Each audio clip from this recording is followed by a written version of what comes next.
Magandang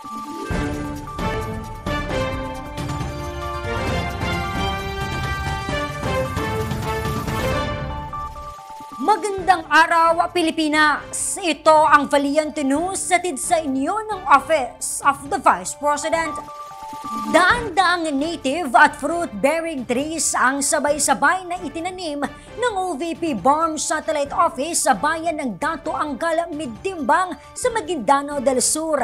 Ang detalye alamin natin sa ulat ni Jera Gomez.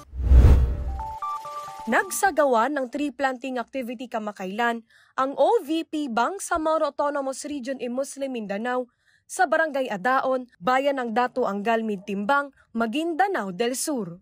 Isinagawa ang aktibidad sa loob ng Adaon Elementary School. Umabot naman sa 500 punla ng mahogani, nara, marang, langka, guyabano, lansones at durian ang kanilang itinanim. Katuwang nila sa aktibidad ang mga guro, punong guro at ang Provincial Environment, Natural Resources and Energy Office of Pedro Maguindanao del Sur.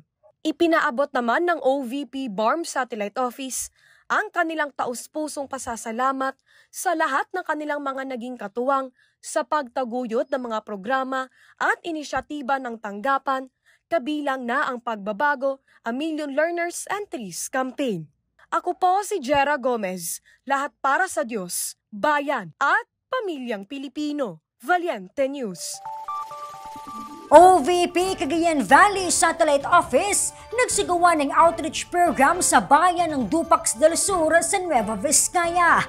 Yan at marami pang mga balita ang dapat abangan dito lamang sa Valiente News.